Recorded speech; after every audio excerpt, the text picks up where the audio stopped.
Parmi les différents effets Photoshop présents dans Illustrator CS6, vous pouvez en retrouver certains qui donneront à vos images et à vos dessins un effet de croquis au crayon. Alors évidemment, l'effet appliqué sera un petit peu différent s'il s'agit d'une image photographique ou d'un dessin. Donc nous allons commencer dans un premier temps par cette photographie qui apparaît ici sur mon document. Donc je clique dessus pour la sélectionner et si je souhaite accéder à la galerie d'effets, il me suffit de me rendre dans le menu du même nom, puis Galerie d'effets, afin de retrouver les effets Photoshop. Donc par défaut, j'accède directement ici à la catégorie artistique, qui va, elle, me servir par exemple pour des effets plutôt au pinceau, qui vont rappeler la peinture, mais pas tout ce qui est croquis au crayon. Donc je vais me rendre autre part, cette fois-ci, je vais me rendre dans Contour. Il y a en effet l'effet pastel qui fonctionne pour un dessin, mais pas forcément pour une photo. Nous le verrons donc par la suite. Donc voilà, vous allez en avoir plusieurs parmi celles qui vous sont proposées ici, mais qui ne vont pas être très utiles, justement pour ce qui est de donner un effet de croquis au crayon. Il s'agit plutôt d'effets qui vont donner un effet de peinture. Donc je vais me rendre directement dans le menu esquisse. Donc dans cette catégorie, je vais retrouver ici différents effets que je vais pouvoir utiliser, qui vont donc rappeler cet effet de croquis au crayon.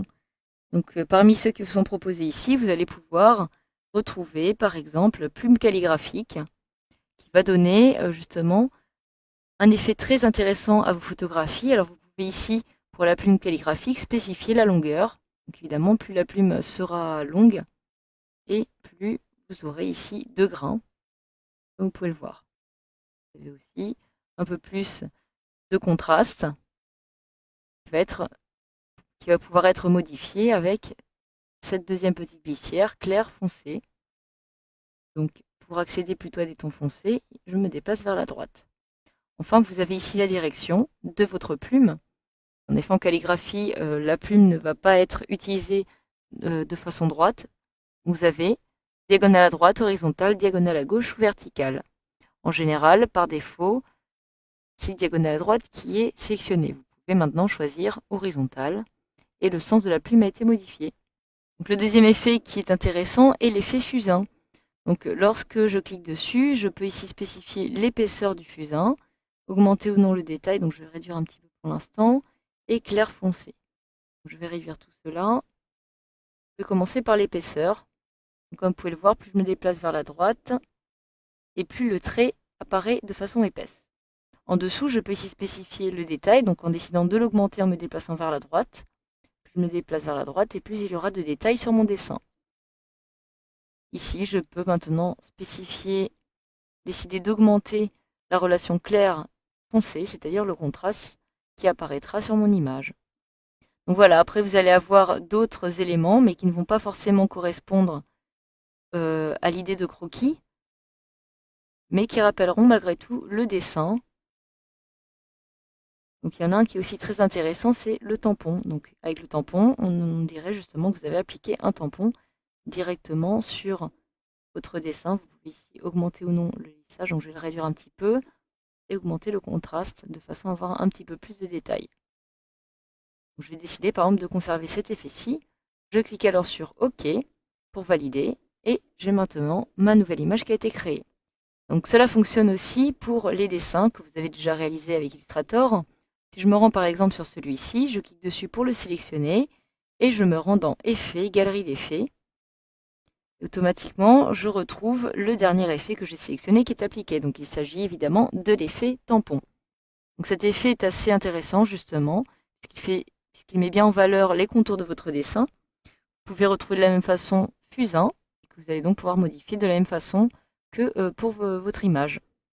Enfin, vous avez aussi la plume calligraphique qui donne vraiment un aspect de croquis ici, comme vous pouvez le voir. Donc en faisant plus ou moins ressortir les contours, vous pouvez ici spécifier les effets de votre choix. Alors il y a enfin deux autres effets qui sont très intéressants pour donner cette impression de croquis au crayon. Il s'agit donc du crayon compté. Donc lorsque je clique dessus, j'ai vraiment l'impression qu'un dessin a été réalisé, par exemple. Vous pouvez le voir, je peux ici spécifier les valeurs de premier et de deuxième plan. Donc au premier plan, je vais pouvoir décider ici d'intensifier ces valeurs-ci, de façon à rendre le contraste un peu plus élevé. l'arrière-plan, je peux aussi décider de l'augmenter, d'augmenter la luminosité, donc simplement me déplaçant vers la droite. La texture est maintenant bien visible. Vous pouvez le voir, j'ai ici brique, sac, toile ou graisse. Donc il s'agit de textures qui ne seront pas forcément visibles lorsque vous trouvez sur une photographie, alors qu'ici elles le sont très clairement. Donc je vais conserver par exemple la texture de toile. Je peux ici augmenter ou diminuer la taille justement de cette texture, donc en vous déplaçant à droite ou à gauche. Donc je vais décider de choisir une valeur intermédiaire, après ici une valeur moyenne. Et en dessous, vous pouvez décider d'augmenter ou de réduire l'épaisseur du relief. Enfin, vous avez aussi une dernière texture que vous allez retrouver cette fois-ci dans le menu artistique. Il s'agit de pastel. Donc pastel va vraiment vous donner l'impression que l'image a été réalisée avec des pastels. La première chose à faire va être d'augmenter le relief pour que celui-ci soit bien visible. Vous pouvez le voir, plus je me déplace vers la droite et plus je vais avoir cet effet qui va rappeler justement les pastels. Donc vous pouvez ici décider d'augmenter ou non cette granularité en vous déplaçant vers la droite, par exemple, et de modifier ici la texture. Vous retrouvez de la même façon sac, brique, toile ou encore grès. Vous pouvez ici augmenter le détail. Une fois que vous avez réalisé toutes ces modifications, vous pouvez cliquer sur OK pour valider. Donc ma texture qui a été appliquée, qui donne bel et bien cet effet de croquis au crayon. Donc voilà, vous savez désormais maintenant comment procéder pour donner à une image ou une illustration un effet de croquis au crayon sous Illustrator CS6.